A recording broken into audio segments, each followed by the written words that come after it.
नमस्कार, दोपहर समाचार में आपका स्वागत है।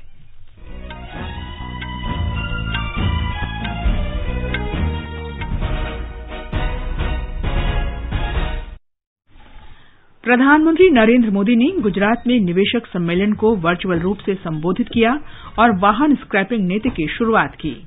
प्रधानमंत्री ने कहा, स्वच्छ, निर्बाध और सुचारू रूप से वाहनों का संचालन सुनिश्चित करना समय की जरूरत। प्रधानमंत्री ने जोर दिया कि ये नीति कचरे से कंचन बनाने की अधिकतम उपयोग की अर्थव्यवस्था के लिए महत्वपूर्ण है। राष्ट्रव्यापी टीकाकरण अभियान के तहत अब तक 52 करोड़ 95 लाख से अधिक टीके लगाए गए। कोविड से स्वस्थ होने की दर 97.46% हुई। पिछले 24 घंटे के दौरान 40,000 से अधिक नए मामले सामने आए। रक्षा मंत्री राजनाथ सिंह ने नई दिल्ली में देश के 75वें स्वतंत्रता दिवस के अवसर पर वर्चुअल माध्यम से विभिन्न आयोजनों का औपचारिक शुभारंभ किया। खेल और युवा कार्य मंत्री ने नई दिल्ली में दूसरे फिट इंडिया फ्रीडम रन के राष्ट्रव्यापी कार्यक्रम की शुरुआत की। बिहार और उत्तर प्रदेश में बाढ़ की स्थिति गंभीर, राहत और बचाव कार्य जोरों पर। लंदन में भारत तथा इंग्लैंड के बीच दूसरे टेस्ट मैच के दूसरे दिन का खेल दिन में 3:30 बजे शुरू होगा।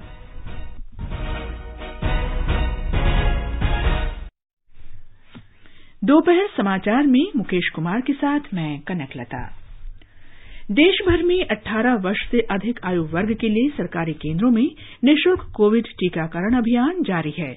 युवाओं से आग्रह है कि टीका जरूर लगवाएं और अन्य लोगों को भी इसके लिए प्रोत्साहित करें। जब तक जरूरी न हो, घर से बाहर न निकलें और सुरक्षा के 3 आसान उपायों का पालन करें। मास्क लगाएं, 2 गज की सुरक्षित दूरी बनाए रखें, हाथ और चेहरा साफ रखें। कोविड संबंधी जानकारी और मार्गदर्शन के लिए राष्ट्रीय हेल्पलाइन नंबर 011-2397-8046 और 1075 पर संपर्क करें। और अब समाचार विस्तार से। प्रधानमंत्री नरेंद्र मोदी ने गुजरात के गांधीनगर में वीडियो कॉन्फ्रेंसिंग के जरिए आज राष्ट्रीय वाहन स्क्रैपिंग नीति और निवेशक सम्मेलन का विधिवत उद्घाटन किया। इस अवसर पर श्री मोदी ने कहा कि वाहन स्क्रैपिंग नीति भारत की विकास यात्रा में महत्वपूर्ण पड़ाव है। सम्मेलन को संबोधित करते हुए उन्होंने कहा कि नई वाहन निस्तारण नीति से हमारे वाहन उद्योग को नई पहचान और नई ऊर्जा मिलेगी। स्क्रैपिंग पॉलिसी से पूरे देश में स्क्रैप से जुड़े सेक्टर को नई ऊर्जा मिलेगी, नई सुरक्षा मिलेगी। विशेष रूप से स्क्रैपिंग से जुड़े जो हमारे कामगार हैं, जो छोटे कारोबारी हैं, उनके जीवन में बहुत बड़ा बदलाव आएगा। इससे कामगारों को सुरक्षित माहौल मिलेगा, संगठित क्षेत्र के दूसरे कर्मचारियों जैसे लाभ भी उनको मिल पाएंगे। इतना ही नहीं, स्क्रैप का काम करने वाले छोटे कारोबारी ऑथोराइज्ड स्क्रैपिंग सेंटर्स के लिए कलेक्शन एजेंट्स का काम भी कर सकते हैं। साथियों, इस प्रोग्राम से ऑटो और मेटल इंडस्ट्री को बहुत बड़ा बूस्ट मिलेगा। श्री मोदी ने कहा कि इस व्यवस्था से वैज्ञानिक तरीके से अनुपयुक्त वाहन तो हटे ही, अर्थव्यवस्था में भी तेजी आएगी। उन्होंने कहा कि स्वच्छ और बिना अवरोध के वाहनों का आना जाना सुनिश्चित करने का यही समय है। इस पॉलिसी के तहत गाड़ी सिर्फ उसकी एज देखकर ही स्क्रैप नहीं की जाएगी। गाड़ियों का वैज्ञानिक तरीके से ऑथोराइज्ड ऑटोमेटेड टेस्टिंग सेंटर्स पर फिटनेस टेस्ट होगा। अगर गाड़ी अनफिट होगी तो वैज्ञानिक तरीके से स्क्रैप किया जाएगा। इसके लिए देश भर में जो रजिस्टर्ड व्हीकल स्क्रैपिंग फैसिलिटीज बनाई जाएगी, वो टेक्नोलॉजी ड्रिवन हो, ट्रांसपेरेंट हो, ये भी सुनिश्चित किया जाएगा। प्रधानमंत्री ने कहा कि नई नीति से करीब 10,000 करोड़ रुपए का निवेश जुटाया जा सकेगा और हजारों रोजगार भी उपलब्ध होंगे। श्री मोदी ने कहा कि नई नीति देश के नगरों में प्रदूषण कम रखने और पर्यावरण संरक्षण करने के प्रति हमारे संकल्प का प्रतीक है। उन्होंने कहा कि एक तरफ भारत गहरे महासागर मिशन के जरिए नई संभावनाएं खोज रहा है, वहीं दूसरी ओर अधिकतम उपयोगिता वाली अर्थव्यवस्था को भी बढ़ावा दिया जा रहा है। श्री मोदी ने कहा कि हम स्थायी और पर्यावरण अनुकूल विकास की दिशा में प्रयास कर रहे हैं।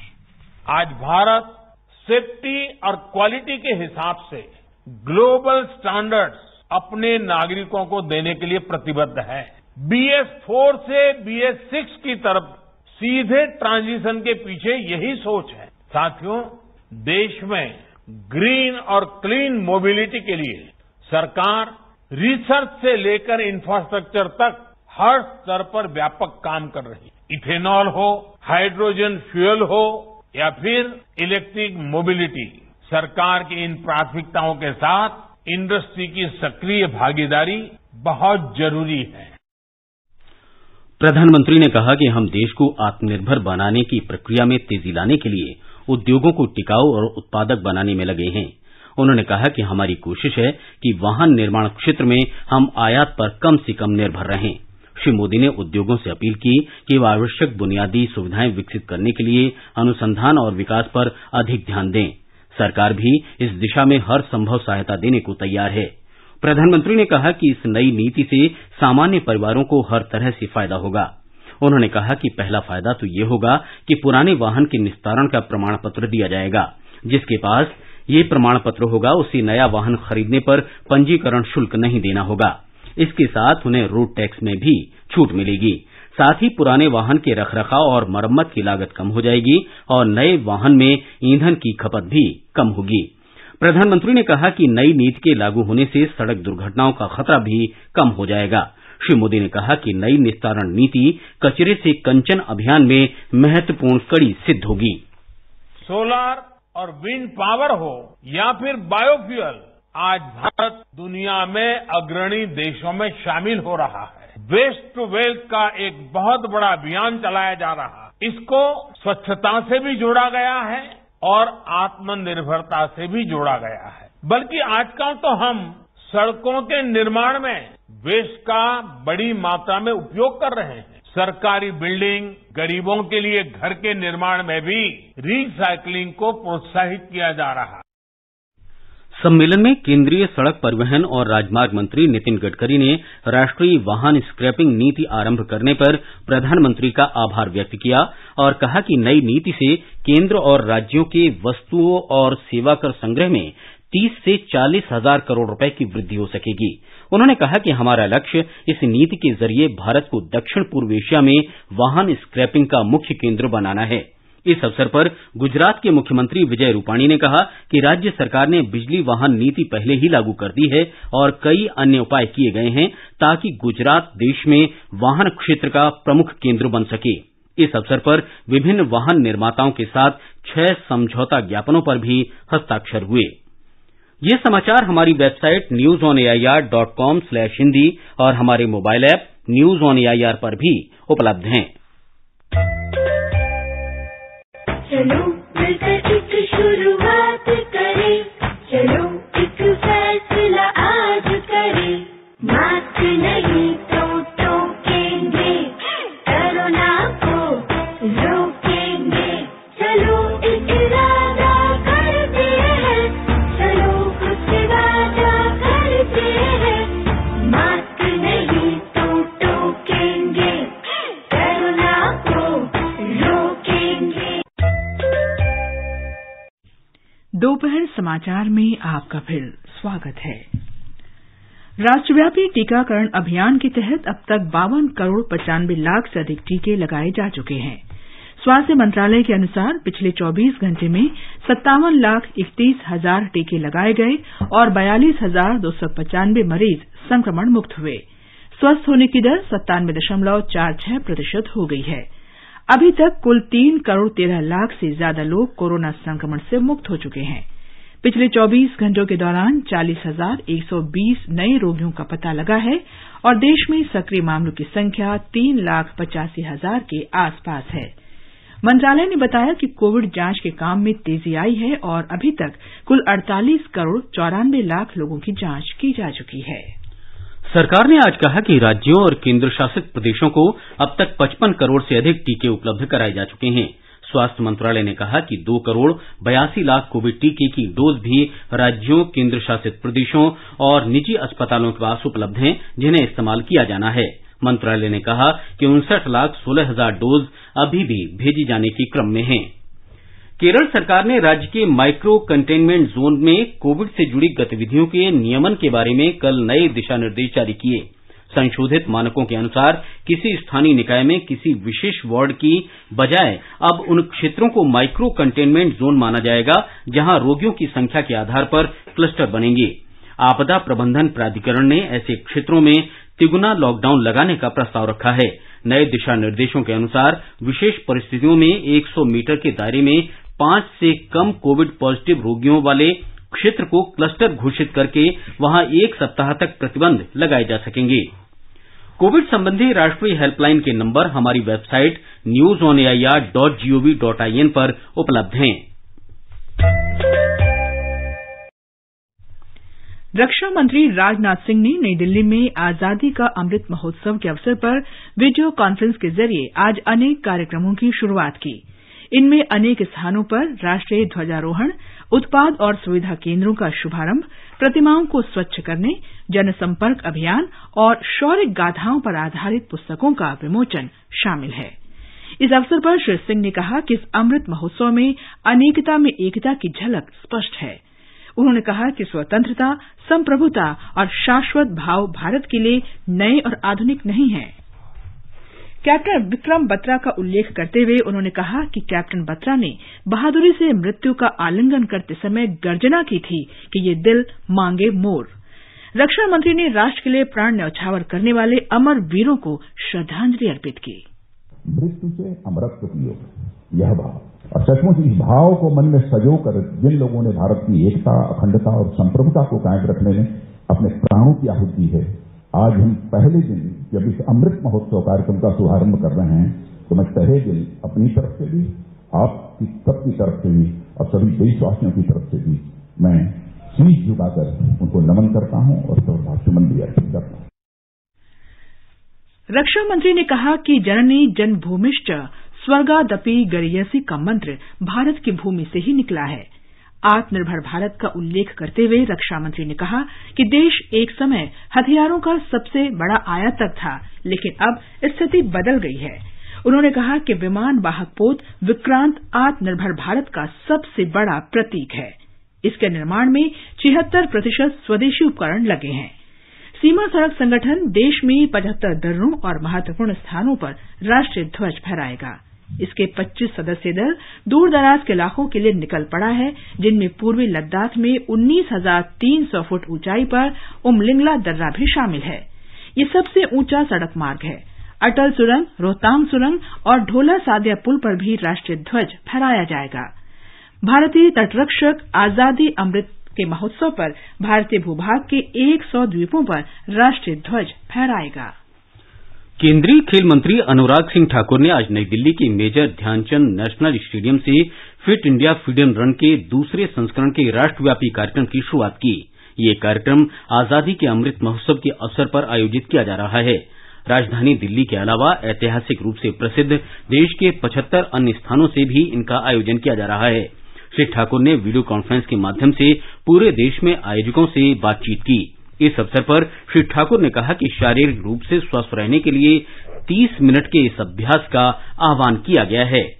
युवा कार्यक्रम और खेल विभाग ने देश के कोने कोने में फिट इंडिया फ्रीडम रन 2.0 की आज लॉन्च की है। 75 ऐसे आइकॉनिक लोकेशंस पर आज इसको लॉन्च किया गया है। 13 अगस्त से 2 अक्टूबर तक इसको चलाया जाएगा। देश के 744 जिलों के हर जिले के 75 गांव में हर गांव के 75 युवा कम से कम इसमें भागेंगे और वो 75 युवा फिर बाद में हर परिवार तक पहुंचेंगे कि फिटनेस का डोज आधा घंटा रोज इस मूल मंत्र को लेकर जाएंगे, ताकि अमृत महोत्सव के समय जो प्रधानमंत्री जी का संदेश है, न्यू इंडिया फिट इंडिया, नया भारत, सशक्त भारत, स्वस्थ भारत, इसको लेकर हमें जाना है और इस संदेश को हम जन जन तक पहुंचाएंगे और जन भागीदारी के कारण इसको जन आंदोलन भी बनाएंगे। युवा कार्यक्रम और खेल राज्य मंत्री निशित प्रमाणिक ने कहा कि प्रधानमंत्री नरेंद्र मोदी अंतर्राष्ट्रीय योग दिवस और फिट इंडिया जैसे अभियान से दुनिया भर के लोगों को प्रोत्साहित कर रहे हैं। उन्होंने कहा कि प्रधानमंत्री का सपना न्यू इंडिया फिट इंडिया है। फिट इंडिया फ्रीडम रन का उद्देश्य लोगों को शारीरिक और मानसिक रूप से स्वस्थ रखना है।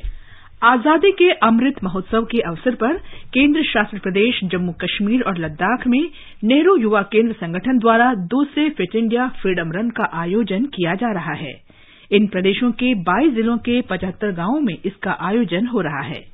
इस अवसर पर गणमान्य व्यक्ति राष्ट्रीय ध्वज फहराएंगे और राष्ट्रगान तथा देशभक्ति के गीतों का आयोजन होगा। जम्मू कश्मीर और लद्दाख में हर सप्ताह फिट इंडिया फ्रीडम रन का आयोजन किया जाएगा। आकाशवाणी के समाचार सेवा प्रभाग ने आजादी का अमृत महोत्सव समारोह के अंतर्गत वर्ष भर चलने वाले अमृत महोत्सव क्विज का आयोजन किया है। आकाशवाणी समाचार के साथ अमृत महोत्सव क्विज शीर्षक से ये कार्यक्रम सोमवार 16 अगस्त से आरंभ हो रहा है। इसे FM गोल्ड चैनल पर सुना जा सकता है। कार्यक्रम का उद्देश्य देश के स्वतंत्रता आंदोलन, इसके गौरवशाली इतिहास, कला, संस्कृति और धरोहर तथा पिछले 75 वर्ष में जीवन के विभिन्न क्षेत्रों में आए बदलाव के बारे में लोगों को जागरूक करना है। प्रत्येक सोमवार और मंगलवार को सवेरे 8 बजे समाचार प्रभात और सवेरे 8:30 बजे मॉर्निंग न्यूज की शुरुआत में हिंदी और अंग्रेजी में एक प्रश्न पूछे जाएंगे। ये प्रश्न दोनों समाचार बुलेटिनों के अंत में भी दोहराए जाएंगे। श्रोता ईमेल amritmahotsav@gmail.com पर अपने जवाब भेज सकते हैं। सही जवाब भेजने वालों में से एक भाग्यशाली प्रतिभागी को उस दिन के क्विज का विजेता घोषित किया जाएगा। विजेता के नाम की घोषणा अगले दिन सवेरे 8 और 8:30 बजे के समाचार बुलेटिन में की जाएगी। इसे हमारे ट्विटर हैंडल @AIRNewsAlerts पर भी फ्लैश किया जाएगा। विजेता को सर्टिफिकेट और टोकन प्राइज दिया जाएगा। तो स्वतंत्रता के 75 वर्ष के समारोह में शामिल होने के लिए आकाशवाणी समाचार के साथ अमृत महोत्सव क्विज में भाग लें। आजादी का सफर आकाशवाणी के संग सोमवार 16 अगस्त से हर दिन आजादी का अमृत महोत्सव श्रृंखला में आकाशवाणी समाचार आप तक पहुंचाएगा स्वाधीनता संग्राम के सेनानियों के संघर्ष और बलिदान की गाथा। 100.1 FM गोल्ड चैनल पर हिंदी और अंग्रेजी में सुबह 8 बजे, दिन में 2 बजे और रात 8 बजे। तो देर किस बात की, जुड़े रहें आकाशवाणी के साथ। केरल उच्च न्यायालय में आज 2 न्यायाधीशों को शपथ दिलाई गई। आज सुबह उच्च न्यायालय में आयोजित एक समारोह में वीजो अब्राहम और सीपी मोहम्मद न्याज को अपर न्यायाधीश पद की शपथ दिलाई गई। मुख्य न्यायाधीश एस मणिकुमार ने नए न्यायाधीशों को पद की शपथ दिलाई। इस अवसर पर न्यायालय के वरिष्ठ न्यायाधीश और अधिवक्ता संघों के पदाधिकारी भी उपस्थित थे। आगे बढ़ने से पहले मुख्य समाचारों पर एक नजर। प्रधानमंत्री नरेंद्र मोदी ने गुजरात में निवेशक सम्मेलन को वर्चुअल माध्यम से संबोधित किया और वाहन स्क्रैपिंग नीति की शुरुआत की। प्रधानमंत्री ने कहा, स्वच्छ, निर्बाध और सुचारू रूप से वाहनों का संचालन सुनिश्चित करना समय की जरूरत। प्रधानमंत्री ने जोर दिया कि ये नीति कचरे से कंचन बनाने की अधिकतम उपयोग की अर्थव्यवस्था के लिए महत्वपूर्ण है। राष्ट्रव्यापी टीकाकरण अभियान के तहत अब तक 52 करोड़ 95 लाख से अधिक कोविड टीके लगाए गए। कोविड से स्वस्थ होने की दर 97.46% हुई। पिछले 24 घंटे के दौरान 40,000 से अधिक नए रोगी सामने आए। रक्षा मंत्री राजनाथ सिंह ने नई दिल्ली में देश के 75वें स्वतंत्रता दिवस के अवसर पर वर्चुअल माध्यम से विभिन्न आयोजनों का औपचारिक शुभारंभ किया।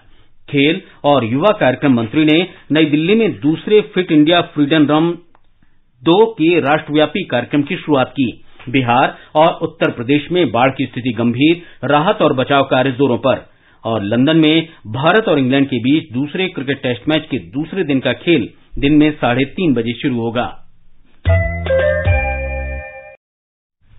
राष्ट्रीय बाल अधिकार संरक्षण आयोग ने दक्षिण पश्चिम दिल्ली में दुष्कर्म के शिकार 9 वर्षीय बालिका की हत्या के सिलसिले में कांग्रेस नेता राहुल गांधी के इंस्टाग्राम प्रोफाइल पर जारी पोस्ट के खिलाफ कार्रवाई की मांग की है। फेसबुक को भेजे पत्र में आयोग ने कहा है कि उसने श्री गांधी के इंस्टाग्राम प्रोफाइल पर पोस्ट किया वीडियो देखा है, जिसमें बच्चे के परिवार की पहचान सामने आई। पत्र में कहा गया है कि उक्त वीडियो में घटना के शिकार बच्चे के पिता और माता के चेहरे स्पष्ट दिखाई दे रहे हैं, जो निर्धारित कानूनी प्रावधानों का उल्लंघन है। आयोग ने फेसबुक से श्री गांधी पर किशोर न्याय अधिनियम 2015 और बाल यौन शोषण अधिनियम 2012 तथा भारतीय दंड संहिता के तहत कार्रवाई करने और इस वीडियो को हटाने की मांग की है। केरल उच्च न्यायालय ने गुजरात के सेवानिवृत्त पुलिस महानिरीक्षक आरबी श्रीकुमार की अग्रिम जमानत याचिका पर सुनवाई के लिए इसे मंजूर कर लिया है। इनके अलावा और जिन अन्य अधिकारियों की जमानत याचिका पर सुनवाई को मंजूरी मिली है, उनमें आईबी के एक सेवानिवृत्त अधिकारी तथा केरल पुलिस के 2 पूर्व अधिकारी शामिल हैं। ये मामला 1994 में इसरो के पूर्व वैज्ञानिक नाम्बी नारायणन को फंसाने के लिए एक षड्यंत्र रचने से जुड़ा है। जम्मू कश्मीर के कुलगाम जिले में आज सवेरे सुरक्षा बलों के साथ मुठभेड़ में लश्कर-ए-तैयबा का एक आतंकवादी मारा गया। मुठभेड़ की यह घटना कल शुरू हुई जब मालपोरा के निकट श्रीनगर जम्मू राष्ट्रीय राजमार्ग पर सीमा सुरक्षा बल के काफिले पर आतंकवादियों ने गोलीबारी शुरू कर दी। एक मकान में छिपे आतंकवादियों की अंधाधुंध फायरिंग में सीआरपीएफ और सेना के एक जवान और 2 लोग घायल हो गए, जिन्हें अस्पताल ले जाया गया। कुलगाम पुलिस ने मालपोरा इलाके से 12 नागरिकों को सुरक्षित निकाल लिया है। इस बीच कश्मीर रेंज के पुलिस महानिरीक्षक ने सुरक्षा बलों की सफल कार्रवाई की सराहना की। उन्होंने कहा कि स्वतंत्रता दिवस समारोह से पहले एक बड़ी दुर्घटना टल गई है। केंद्र शासित प्रदेश जम्मू कश्मीर के राजौरी जिले में कल रात भारतीय जनता पार्टी के एक नेता के घर पर हुए ग्रेनेड हमले में एक बच्चे की मौत हो गई और 7 लोग घायल हो गए। घायलों को अस्पताल में भर्ती कराया गया है और उनमें से 2 की हालत गंभीर बताई जा रही है। प्रदेश भाजपा महासचिव अशोक कौल ने पार्टी के मंडल अध्यक्ष पर हुए आतंकी हमले की निंदा करते हुए कहा कि ये एक कायराना हरकत है, जिसे कभी स्वीकार नहीं किया जाएगा। इस संबंध में राजौरी थाने में प्राथमिकी दर्ज कर जांच शुरू कर दी गई है। ब्यौरे की प्रतीक्षा है। ये समाचार आकाशवाणी से प्रसारित किए जा रहे हैं। ताजा समाचार जानने के लिए आप हमारे Twitter handle @AIR News Hindi को फॉलो कर सकते हैं।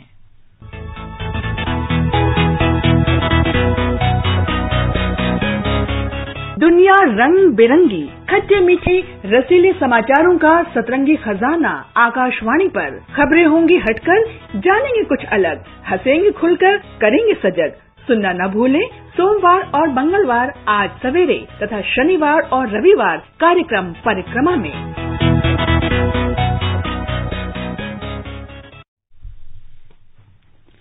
ये आकाशवाणी है। अब प्रस्तुत है संस्कृति संदेश। आज का ये कार्यक्रम समर्पित है सिनेमा जगत की मशहूर अभिनेत्री वैजंती माला को।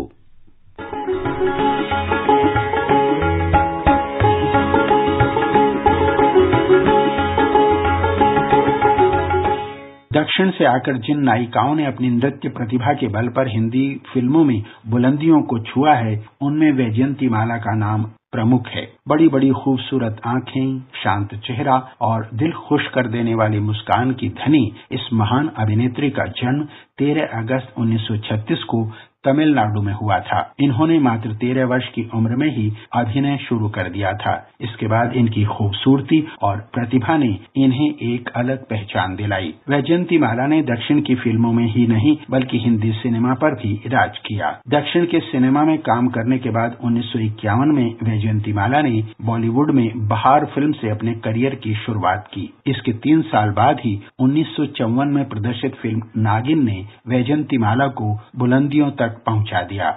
मन डोले मेरा तन डोले मेरे दिल था गया करार रे, कौन बजाए बांसुरिया।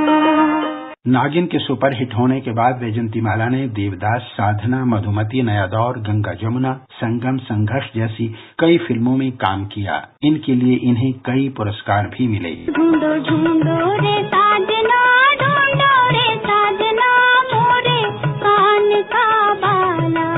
शरद चंद्र के उपन्यास पर बनी फिल्म देवदास में वैजयंती माला ने चंद्रमुखी का किरदार निभाया था। फिल्म में उनके अभिनय को बहुत सराहा गया। इसके लिए उन्हें सर्वश्रेष्ठ सहायक अभिनेत्री का फिल्म फेयर पुरस्कार मिला। इसके बाद 1958 की फिल्म साधना के लिए वैजयंती माला को सर्वश्रेष्ठ अभिनेत्री का फिल्म फेयर पुरस्कार मिला। इसके बाद पुनर्जन्म पर आधारित फिल्म मधुमती में वैजयंती माला ने तिहरी भूमिका निभाई। फिल्म सुपरहिट रही। घड़ी घड़ी मेरा दिल धड़के, हाय धड़के, क्यों धड़के, आज मिलन की बेला में घर से चुनरिया क्यों करके। 1964 1968 में संगम प्रदर्शित हुई। राज कपूर निर्मित निर्देशित संगम प्रेम त्रिकोण पर आधारित थी। फिल्म में उनकी जोड़ी राज कपूर और राजेंद्र कुमार के साथ रही। इस फिल्म में भी वैजयंतीमाला को अपने दमदार अभिनय के लिए सर्वश्रेष्ठ अभिनेत्री का फिल्म फेयर पुरस्कार मिला।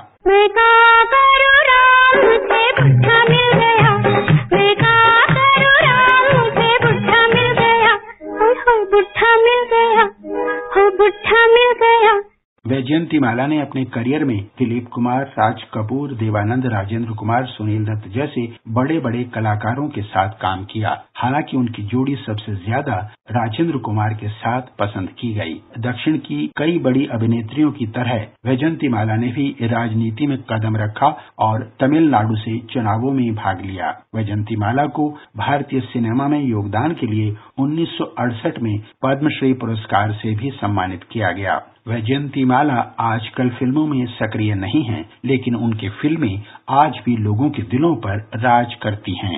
मेरा प्यार भी तू है, ये बहार भी तू है, तू ही नजरों में जाने तमन्ना, तू ही नजारों में।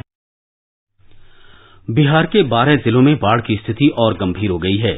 मुख्यमंत्री नीतीश कुमार ने अधिकारियों से बाढ़ग्रस्त इलाकों में राहत और बचाव कार्य तेज करने को कहा है। हमारे संवाददाता ने बताया है कि राज्य के 600 से अधिक गांव बाढ़ की चपेट में हैं। गंगा के जलस्तर में तेजी से हो रही वृद्धि को देखते हुए पटना, मुंगेर, बक्सर और भागलपुर के शहरी इलाकों में बाढ़ का खतरा उत्पन्न हो गया है। पटना में गंगा उच्चतम जलस्तर से केवल 34 सेंटीमीटर नीचे है। बक्सर से कहलगांव तक गंगा नदी खतरे के निशान से ऊपर बह रही है और जलस्तर के बढ़ने का सिलसिला जारी है। गंगा के तटवर्ती इलाकों में 30 लाख से अधिक की आबादी बाढ़ से घिरी हुई है। निचले इलाकों में रहने वाले लोगों का पलायन जारी है। एनडीआरएफ और एसडीआरएफ की 21 टीमों को राहत और बचाव कार्य में लगाया गया है। 70 लाख हेक्टेयर क्षेत्र में खरीफ फसल को व्यापक नुकसान पहुंचा है। प्रभावित इलाकों में कई जगह सड़कों को काफी नुकसान पहुंचा है। इसके चलते लोगों को आवागमन में कठिनाइयों का सामना करना पड़ रहा है। आकाशवाणी समाचार के लिए पटना से कृष्ण कुमार लाल। उत्तर प्रदेश में 23 जिले बाढ़ग्रस्त हैं, लेकिन प्रयागराज, वाराणसी, भदोही, गाजीपुर और बलिया जिलों में स्थिति गंभीर है। मुख्यमंत्री योगी आदित्यनाथ ने कल वाराणसी का दौरा किया, जहां गंगा और वरुणा नदियों का जलस्तर बढ़ने से बाढ़ आई हुई है। प्रधानमंत्री नरेंद्र मोदी ने भी 2 दिन पहले अपने चुनाव क्षेत्र वाराणसी में बाढ़ की स्थिति की समीक्षा की थी। हिमाचल प्रदेश के किन्नौर जिले में बुधवार को हुए भूस्खलन में दबे लोगों की तलाश में राहत और बचाव कार्य युद्धस्तर पर चल रहा है। किन्नौर जिले के निगुलसेरी में हुए भूस्खलन के तीसरे दिन राष्ट्रीय आपदा मोचन बल, भारत तिब्बत सीमा पुलिस, केंद्रीय औद्योगिक सुरक्षा बल और राज्य पुलिस का संयुक्त अभियान जारी है। तालिबान ने अफगानिस्तान के दूसरे सबसे बड़े शहर कंधार पर कब्जा कर लिया है। व्यापारिक केंद्र कंधार सामरिक दृष्टि से महत्वपूर्ण शहर है। इसने पास के कस्बे लश्करगाह को भी अपने कब्जे में ले लिया है। इस तरह से अफगानिस्तान की 1/3 प्रांतीय राजधानियों पर तालिबान का कब्जा हो गया है। लॉर्ड्स में इंग्लैंड के साथ दूसरे क्रिकेट टेस्ट मैच में आज भारत अपने कल के स्कोर 3 विकेट पर 276 रन से आगे खेलेगा। ये मैच भारतीय समय के अनुसार दोपहर बाद 3:30 बजे से शुरू होगा। कल खेल समाप्त होने के समय केएल राहुल 127 और अजिंक्य रहाणे 1 रन बनाकर खेल रहे थे। अंत में मुख्य समाचार एक बार फिर। प्रधानमंत्री नरेंद्र मोदी ने गुजरात में निवेशक सम्मेलन को वर्चुअल रूप से संबोधित किया और वाहन स्क्रैपिंग नीति की शुरुआत की। प्रधानमंत्री ने कहा, स्वच्छ, निर्बाध और सुचारू रूप से वाहनों का संचालन सुनिश्चित करना समय की जरूरत है। प्रधानमंत्री ने जोर दिया कि ये नीति कचरे से कंचन बनाने की अधिकतम उपयोग की अर्थव्यवस्था के लिए महत्वपूर्ण है। राष्ट्रव्यापी टीकाकरण अभियान के तहत अब तक 52 करोड़ 95 लाख से अधिक टीके लगाए गए। कोविड से स्वस्थ होने की दर 97.46% हुई। पिछले 24 घंटे के दौरान 40,000 से अधिक नए मामले सामने आए। रक्षा मंत्री राजनाथ सिंह ने नई दिल्ली में देश के 75वें स्वतंत्रता दिवस के अवसर पर वर्चुअल माध्यम से विभिन्न आयोजनों का औपचारिक शुभारंभ किया। खेल और युवा कार्य मंत्री ने नई दिल्ली में दूसरे फिट इंडिया फ्रीडम रन के राष्ट्रव्यापी कार्यक्रम की शुरुआत की। लंदन में भारत तथा इंग्लैंड के बीच दूसरे टेस्ट मैच के दूसरे दिन का खेल दिन में 3:30 बजे शुरू होगा। इसके साथ ही दोपहर समाचार का ये अंक समाप्त हुआ। नमस्कार।